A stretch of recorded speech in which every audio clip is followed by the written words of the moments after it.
Imagine for a second the human nervous system.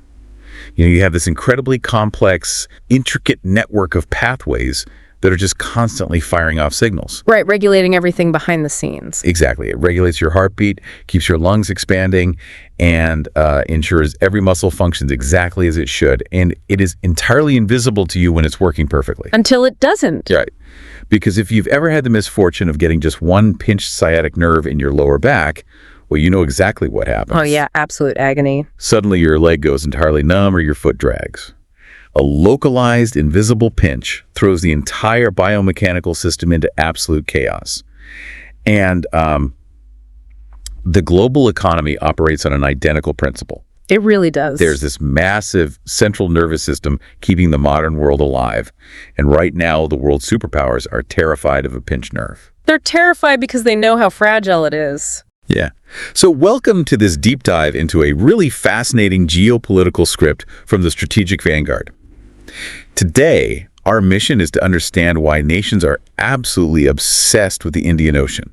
It's the center of the board right now. It is. We are going to explore why this specific vast body of water is the undisputed center of global competition and how this distant ocean directly dictates your everyday life. Because a pinched nerve out there means immediate, unavoidable pain for you right here. Exactly. Though, it is a vivid analogy. I might tweak it just a bit. A human nervous system implies a single brain is in control of the whole body. Oh, that's a good point. Yeah, what makes the Indian Ocean so volatile is that it's more like a central nervous system being aggressively fought over by a dozen different brains, all trying to control the reflexes. Right, everyone wants their hands on the controls. Exactly. But you're right, to pull our attention to the water, we have this pervasive, almost subconscious bias when we look at world maps to focus entirely on the land. We just look at the continents. We do. We fixate on the solid lines, the brightly colored countries, the mountain ranges and the land borders. But if you really interrogate the historical record, true global influence, the kind that shapes centuries, builds empires, and dictates the global economy, has almost never been decided on the dirt. It's always the water. It has been written on the water. And the script we are examining today makes a highly compelling, structurally sound case that the future of the 21st century isn't going to be decided on the plains of Europe or the steppes of Asia. The future is being decided on the waves of the Indian Ocean. Okay, let's unpack this because if we want to truly understand the modern multi-billion-dollar obsession with the Indian Ocean, we really have to start with the historical bedrock of ocean power itself. You have to look at how we got here. Right. The source material points out that maritime dominance is basically the prerequisite for global influence. It walks through the timeline, like the Portuguese dominating the spice trade. A huge shift in global power. Yeah, and then the Dutch East India Company essentially inventing the modern corporate monopoly. Then the British Empire, where the sun never set, and eventually the United States projecting power across two hemispheres. And none of them did it just by having a massive army. Exactly. They all achieved this extraordinary reach, not by having the biggest land armies, but for one very specific reason. They controlled the critical sea routes. They controlled the arteries. And what is crucial to understand is that this historical reality hasn't vanished in the modern era. It just got bigger. Exactly. It has simply scaled up to a degree that is almost difficult to comprehend. The staggering statistic highlighted in our sources is that 90% of global trade by volume travels by sea. 90%. 90%. We aren't talking about souvenirs and exotic spices anymore. We are talking about the foundational lifeblood of modern civilization. Just massive, massive scale. Right. We are talking about billions of barrels of energy shipments, huge global food supplies that literally keep entire continents from starving, and the raw materials required to build everything from the concrete in a skyscraper to the microscopic silicon chips in your car. 90% is just one of those numbers that is so massive that it almost loses its meaning until you physically look around the room you're sitting in right now. Oh, absolutely. Like the laptop or phone you are listening to this on, the fabric of your clothes, the drywall in your ceiling at some point. Almost everything you see was loaded into a steel box and stacked on a ship. And if you track the routes of those ships, you immediately realize why the Indian Ocean is the centerpiece of all this. It's unavoidable. Geographically, it serves as this massive, unavoidable bridge connecting Europe, Africa, the Middle East, and the Indo-Pacific. It is the main connector of hemispheres. Right. And global economic activity is currently undergoing a dramatic, historic shift toward Asia. We've been seeing that for decades now. Yeah, the manufacturing hubs, the rapidly expanding middle-class consumer markets, the insatiable energy demands of these rising superpowers, they are all pulling the center of economic gravity eastward. So the bridge becomes even more important. Exactly. Therefore, whoever can secure or even threaten this specific maritime bridge essentially controls the tap of global prosperity. I hear that, but I have to push back a little here because there's a bit of cognitive dissonance for me. Okay, how so? Well, we live in an era of instant wireless digital communication. We can literally beam a high-definition video from a rover on Mars. We have massive fleets of cargo planes doing overnight air freight. Billionaires are commercializing low Earth orbit as we speak. Sure, technology has exploded. Right, so given all that technological leaping, in an era of instant digital communication, air freight, and space exploration, isn't it wild that global superpowers are still essentially playing a 16th century game of naval strategy? Like, are we really truly still that dependent on slow-moving boats? It seems counterintuitive, I grant you, but we absolutely are. And it really just comes down to the unforgiving laws of sheer physics and economics. Physics always wins. It does. You can bounce an email off the satellite to Mars, yes, but you cannot digitally transmit 2 million barrels of crude oil. Fair point. You cannot wirelessly download 20,000 steel shipping containers packed with lithium batteries, iron ore, or grain. And as for air freight, it is incredibly expensive because of the fuel-to-weight ratio required to just keep something in the sky. So planes are just for the expensive light stuff. Exactly. Airplanes handle a tiny, lightweight, high-value fraction of global trade, think microchips or emergency medical supplies. But heavy, essential, voluminous goods, they have to float. It's the only way that makes financial sense. Right. The buoyancy of salt water is the only economically viable way to move the massive physical weight that sustains human civilization. The physical reality of the ocean simply cannot be bypassed or disrupted by modern technology. Which opens up a terrifying vulnerability. Because if 90% of our physical survival is floating on this massive ocean bridge, my immediate thought is, what happens when the bridge narrows? And it does narrow. Because the Indian Ocean isn't just an open, limitless swimming pool where you can sail wherever you want. Our sources highlight that it contains highly specific, incredibly crucial choke points. The geography of vulnerability. Yeah, exactly. The script identifies 3 major choke points, and if you want to understand global anxiety, you have to build a mental map of these locations. Right, let's lay them out. First, you have the Strait of Hormuz. This is the exit ramp for the Persian Gulf, where a massive percentage of the world's oil must pass. Okay, that's one. Then you have the Bab el-Mandeb Strait, often called the Gate of Tears, which sits right at the Horn of Africa, staring down the barrel of the Red Sea, connecting the Indian Ocean to the Suez Canal. A highly contested area right now. Very much so. And finally, in the east, you have the Strait of Malacca, which is a dangerously narrow channel squeezed right between the landmasses of Malaysia and Indonesia. And, to really picture a choke point, we need to ditch the idea of a simple traffic jam.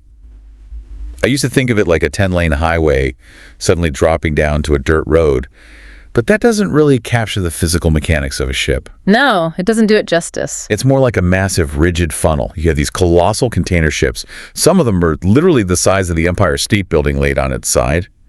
And to get through these straits, they have to navigate incredibly shallow draft depths. They're huge, but they have to tiptoe. Exactly. They can't just sail freely.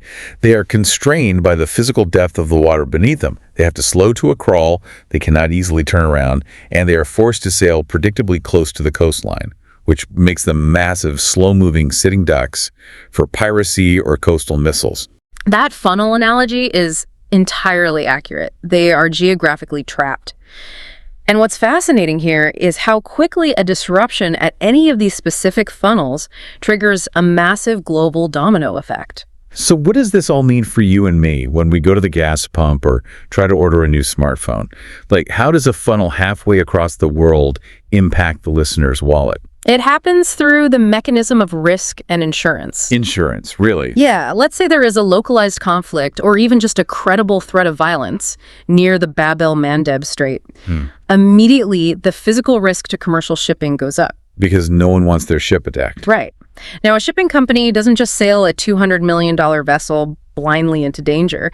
They rely on maritime insurance syndicates like Lloyd's of London. So the insurance guys get nervous. Exactly. When the risk of a ship sinking or being seized goes up, those insurance companies instantly spike their premiums. Suddenly, it costs an exponential amount of money just to legally put that ship in the water. And the shipping companies aren't charities. They're going to just eat that cost. Never. They pass that exact premium spike directly onto the manufacturers. Who pass it on to the retailers. And the retailers bake that cost directly into the price tag you see on the shelf. Oil supplies get delayed, so speculators panic, and energy prices jump. It's all connected. This isn't theoretical either. We saw this vividly when a single ship, the Ever Given, got wedged in the Suez Canal, holding up an estimated $9 billion of global trade a day. $9 billion a day. That is insane. The system is that fragile. This is exactly why nations located thousands of kilometers away from the Indian Ocean are willing to spend billions of their taxpayers' dollars to maintain a naval presence there. They aren't just sailing warships around for the sake of national ego. No, they are actively trying to prevent that domino effect of insurance premiums and supply shortages from crushing their domestic economies. Here's where it gets really interesting, though. Because these choke points are so economically vital, we are seeing the two biggest regional titans, China and India, actively maneuvering to secure them. Oh, absolutely. And they're playing entirely different games based on their unique geographic hands. Let's look at China first. A fascinating case study. Yeah.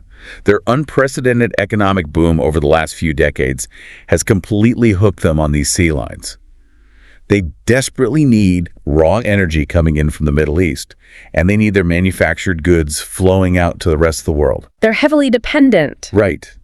To protect this, the sources detail a strategy analysts call the string of pearls. The string of pearls is an incredibly methodical approach. According to the sources, Beijing is aggressively expanding port investments, building massive commercial infrastructure, and increasing naval deployments all throughout the Indian Ocean rim. They're everywhere. Yeah, they are essentially building a network of strategic way stations. And what the script critically notes is the intentionally blurred line between commercial infrastructure and military capability. Right. The sources explicitly mention China's facility in Djibouti, sitting right there on the Horn of Africa near the Bab el-Mandeb Strait. A prime location. And what's crucial is how a commercial port evolves. It starts off innocently enough under the umbrella of commercial investment cranes to unload cargo docks for civilian freighters. Just normal trade stuff. Exactly. But then they might dredge the harbor just a little bit deeper to accommodate larger vessels. They might pour reinforced concrete on the docks that just so happens to be strong enough to support the immense weight of military-grade logistics equipment. A very convenient upgrade. Right. Suddenly, a civilian trade hub has wide enough turning basins and deep enough berths to provide logistical support and refueling for nuclear submarines or naval destroyers during periods of tension. It is a gradual, highly calculated evolution. China suffers from what strategists call the Malacca dilemma. Malacca dilemma. Yeah, they recognize their massive geographic disadvantage.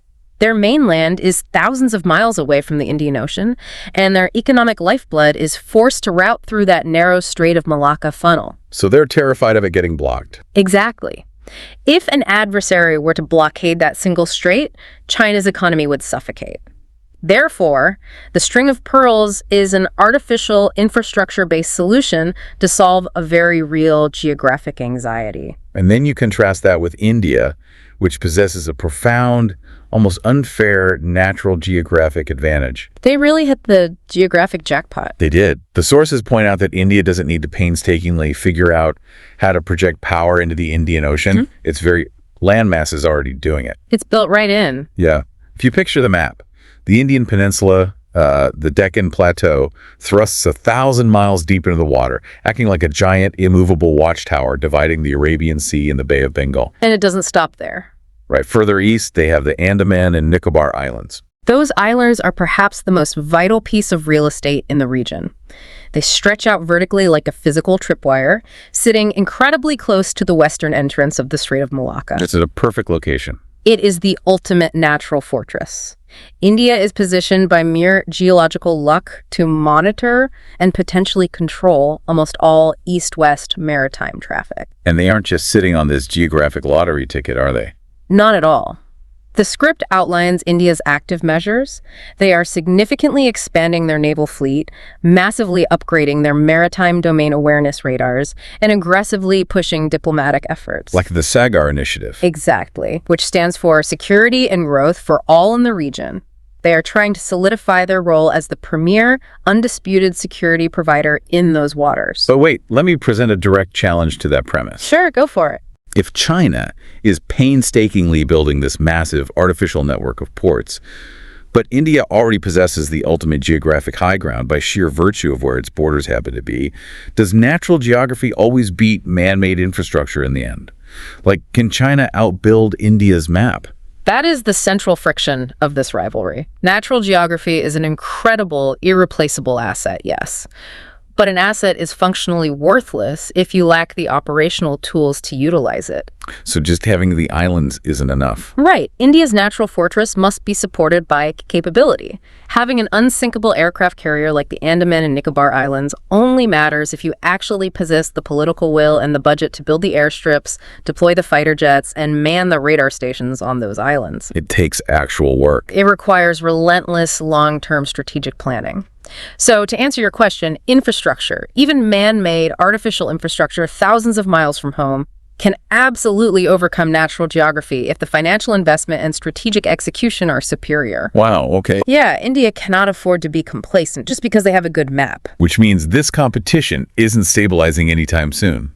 It's only going to heat up. It's accelerating. And that leads us to the next massive shift highlighted in our sources.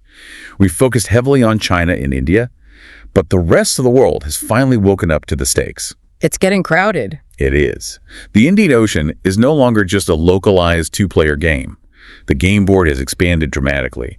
Enter the United States, Japan, Australia, France, and various European nations. They are all flooding assets into this zone. If we connect this to the bigger picture, the script refers to this era as the new great game. The new great game. Right. And the sheer volume of global actors fundamentally alters the dynamic. It prevents any single nation from establishing easy hegemony. Too many players on the board. Exactly. We see the emergence of the Quad, that's the strategic dialogue between the US, India, Japan, and Australia, serving as a major platform for cooperation. But it's not all just military posturing, right? Yeah. No, it is vital to note that this isn't just about staging massive military exercises and pointing guns at the horizon. These regional partnerships are heavily focused on deep intelligence sharing, tracking illegal fishing, and critically, humanitarian assistance and disaster relief, often abbreviated as HADR. Because, being the absolute first to show up with a fully staffed hospital ship and fresh water after a devastating tsunami is a massive, undeniable projection of power. It wins hearts and minds. Yeah, it builds a level of regional trust and diplomatic leverage that pure military posturing just can't buy. I completely agree. Soft power delivered via hard naval assets is a crucial currency. Yeah. And that evolution in how power is projected leads us to perhaps the most fascinating modern aspect of this entire competition. The battleground itself has shifted. We aren't just talking about ships anymore. No. Securing the physical surface of the water still matters immensely, but the competition now deeply involves controlling the invisible architecture of the region. The hidden stuff. Right. We are talking about infrastructure investment, the resilience of complex supply chains, securing the critical minerals required for the green energy transition, and above all, digital connectivity. Okay, I have a really provocative structural question for you then. All right, lay it on me. If the modern competition is suddenly about digital connectivity, undersea cables, and supply chain logistics, are traditional, heavily armed warships at risk of becoming incredibly expensive floating museum pieces? Like, if the actual war is digital, infrastructural, and economic, why spend $2 billion to build a steel destroyer? It's a logical question, but it fundamentally misunderstands what the digital world actually is. Okay, how so? We talk about the cloud and wireless data as if they exist in the air. They don't. The physical and the digital are inextricably linked. Right. 99% of all international digital data Every financial transaction, every encrypted military communication, the internet itself physically travels through fiber optic cables lying in the mud at the bottom of the ocean. The cloud is actually underwater. Exactly. Those cables are physical objects. They can be tapped by submarines. They can be deliberately severed by a dragged anchor. Wow, yeah. Supply chain software is completely useless if the physical ships carrying the goods are blockaded by a foreign navy. That makes perfect sense. So the traditional warship is absolutely not a museum piece. Its primary job description has just evolved. To act as a guard dog. Yes, it exists to protect the physical layer of the digital world. Success in this new great game requires vision and resilience, yes, but you still fundamentally need the capacity for physical, kinetic force to protect the unseen systems that keep the modern world running. It really reframes how you look at the world map, doesn't it? Completely changes it. We set out on this deep dive to understand why the Indian Ocean is the undisputed center of global competition. And what we've discovered is that it is not merely a surrounding body of water or, a blank blue space you fly over between continents. Not at all. It is a vital, fiercely contested strategic asset. It is the bridge, the funnel, and the ultimate vulnerability of the entire global economic system. It's the linchpin. Exactly. So the next time you track a package on your phone or stream a movie or pull up to check the gas prices at your local station, remember that you are directly relying on the stability of this very specific, heavily armed ocean halfway across the world. And to build on that reliance, I want to leave you with a final thought to mull over, drawing exactly on what we just discussed regarding undersea cables and critical minerals. Oh, I like where this is going. For centuries, we have defined maritime power by who has the most impressive, heavily armed ships sailing on top of the water.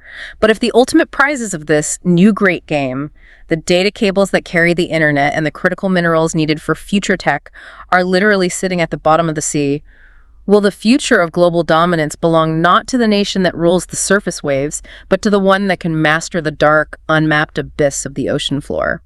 That is a fascinating and slightly terrifying frontier to consider. It really is. If the Indian Ocean is the central nervous system of the globe, it seems we are just starting to discover how deep those nerves really go and who is holding the scalpel. Thank you for joining us on this deep dive. Keep questioning the world around you, keep looking below the surface, and we'll catch you on the next one. Thank you for joining us on this Strategic Vanguard podcast.